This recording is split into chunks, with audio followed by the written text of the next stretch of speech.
I sorted myself out. I got to the point where I realised that the only person that can really fix this is me. The only person that is it. So the doctor's going, well, I can give you all of these drugs, and we could do surgery, but I'm not going to refer you. So then it was the only person that could fix that by making a change was me.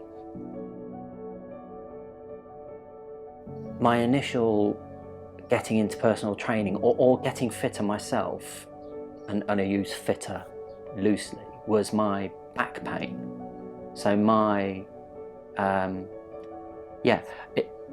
one day, wake up, feel okay, do something, and excruciating pain to the point where any then movement is impossible. I was in a full-time job, desk job, you know, sitting at a computer screen most day, not moving a great deal, if at all.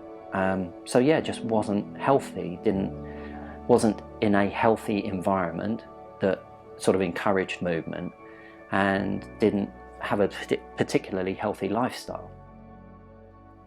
So that's what then led me on the path of thinking more about, well, how do I manage this? Because the doctor said, well, we're not going to do surgery, or, you know, there's no point in doing that, so we'll give you painkillers and you can manage it, but lose some weight, that type of thing, and, you know, try and do some sort of exercise. And at that point it was exercise, not move more. And that's a wonderful hindsight thing, right? As I recall these things of the advice and how then I started approaching it.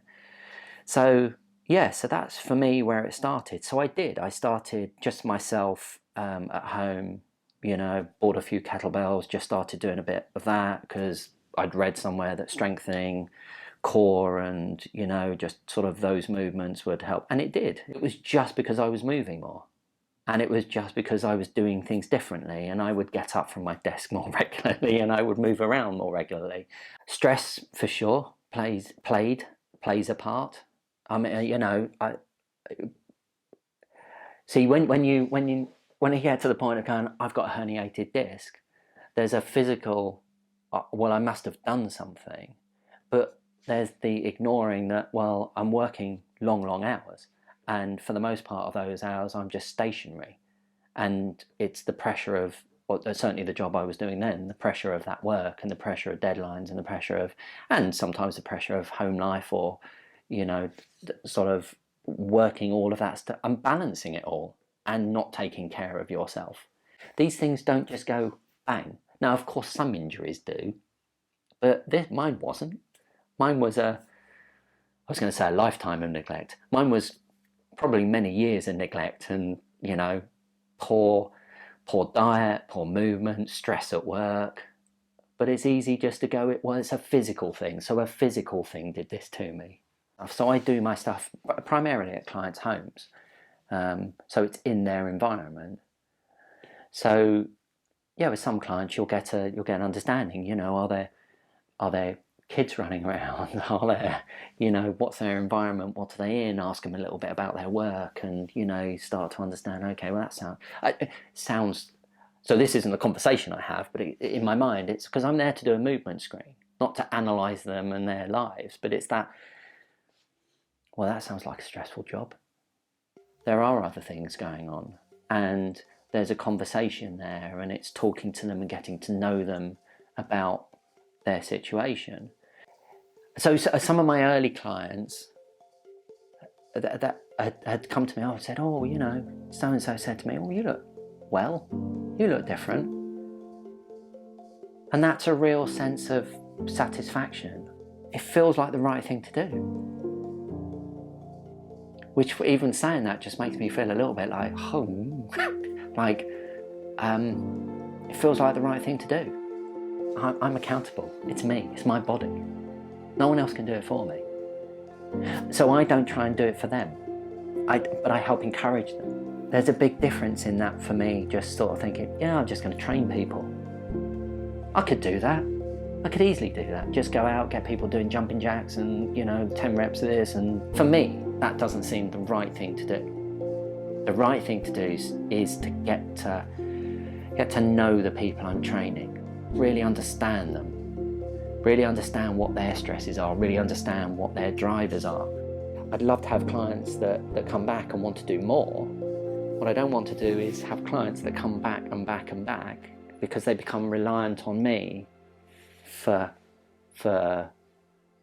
moving them away from their pain. I'd love for them to go, yeah, Andrew helped me with this and I feel okay and I know what to do now.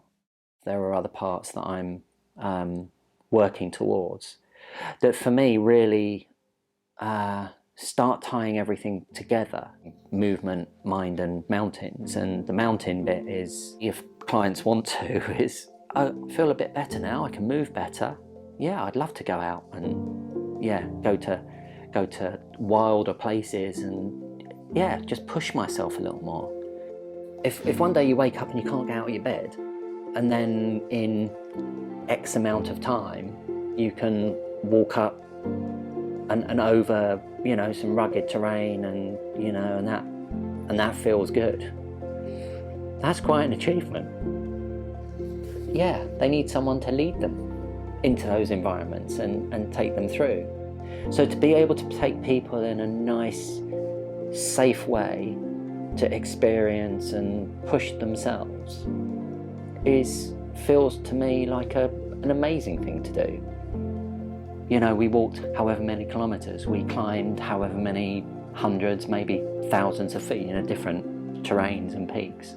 And just taking in that majesty of the terrain and these things that have been there for millennia and just soaking that up is quite a powerful thing in its own right. Climbing and all that physical effort and then standing at the top and looking around going, wow. I'm doing it because I love doing it and I love seeing people's faces at the end of it. So if I say, I'm going to go I'm planning an expedition here, do you want to come along? If they want to come along, great. Brilliant, that would be amazing. And it would be amazing for me to maybe see them in 6 months' time and go, wow, wow.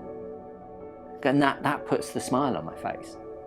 The reward I get is seeing the progression they make and that my clients make. That's an amazing thing. That's an amazing thing.